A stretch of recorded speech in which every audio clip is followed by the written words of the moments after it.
A Suma Teológica de Santo Tomás de Aquino.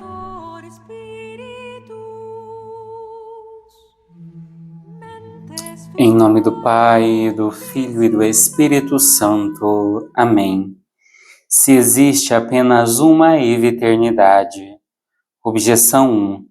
Parece que não existe apenas uma eviternidade, pois está escrito nos livros apócrifos de Esdras: Majestade e poder de séculos estão contigo, ó Senhor. Objeção 2. Além disso, gêneros diferentes têm medidas diferentes, mas algumas coisas eviternais pertencem ao gênero corporal, como os corpos celestes, e outras são substâncias espirituais, assim como os anjos. Portanto, não existe apenas uma eviternidade. Objeção 3. Além disso, como a eviternidade é um termo de duração, onde há uma eviternidade, há também uma duração.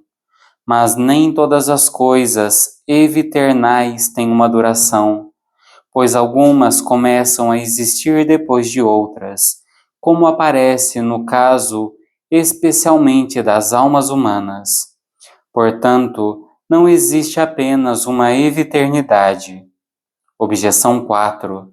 Além disso, as coisas que não dependem umas das outras não parecem ter uma medida de duração, pois parece haver um tempo para todas as coisas temporais, já que o primeiro movimento medido pelo tempo é de alguma forma a causa de todo o movimento.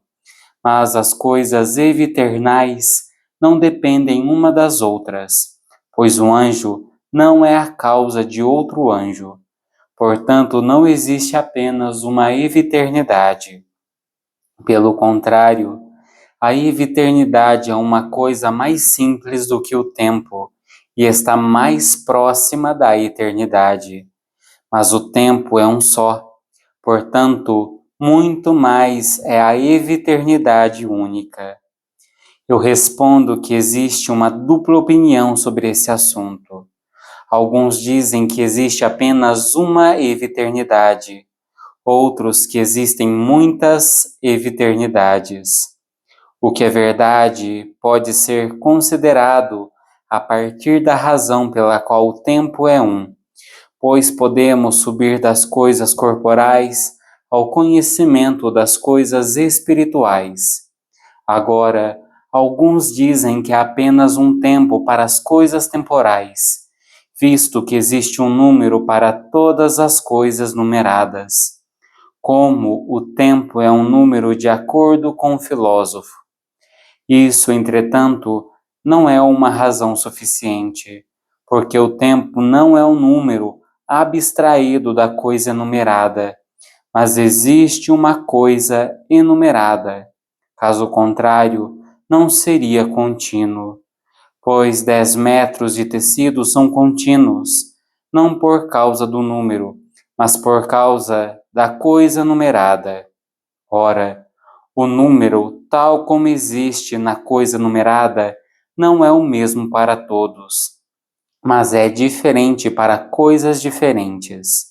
Consequentemente, outros afirmam que a unidade da eternidade, como o princípio de toda duração, é a causa da unidade do tempo. Assim, todas as durações são iguais nessa visão, à luz de seu princípio, mas são muitas à luz da diversidade das coisas que recebem duração do influxo do primeiro princípio.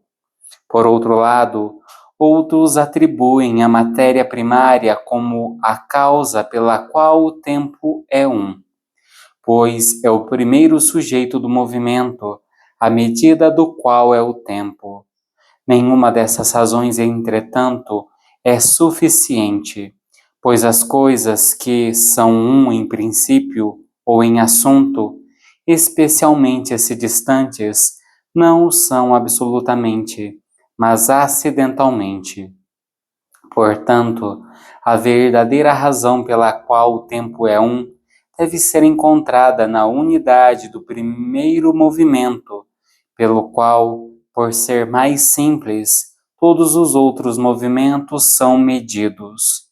Portanto, o tempo é referido a esse movimento não apenas como a medida está para a coisa medida, mas também como o acidente está para o sujeito, e assim recebe unidade dele, ao passo que a outros movimentos ele é comparado apenas como a medida é como a coisa medida. Consequentemente, não é multiplicado por sua multidão, porque por uma medida separada, muitas coisas podem ser medidas. Estabelecido isso, devemos observar que existia uma opinião dupla a respeito das substâncias espirituais.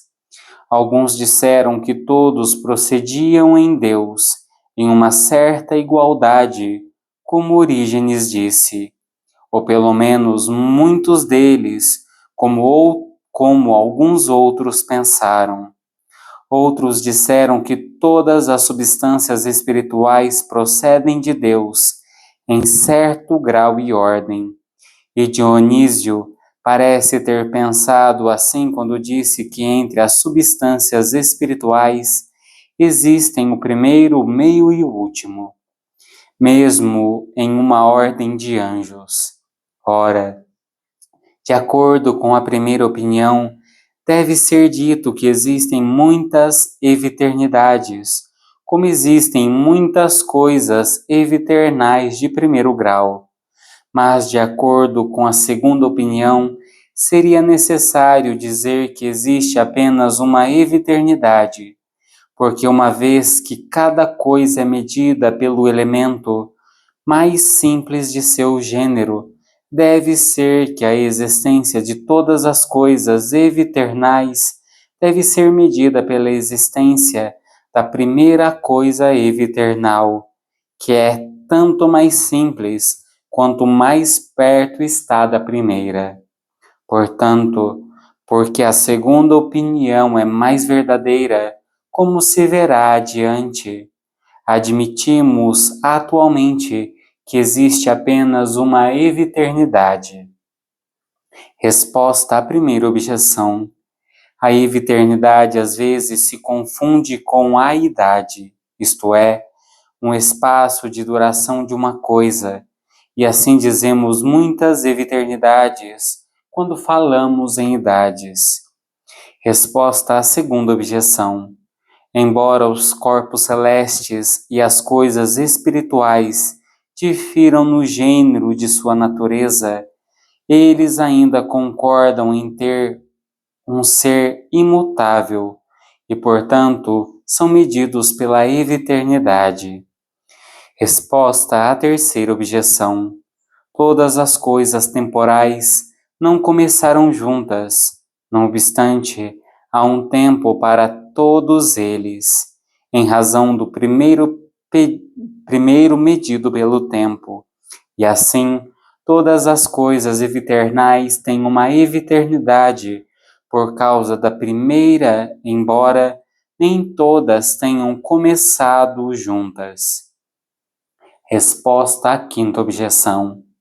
Para que as coisas sejam medidas por um, não é necessário que um seja a causa de todas, mas que seja mais simples que os demais.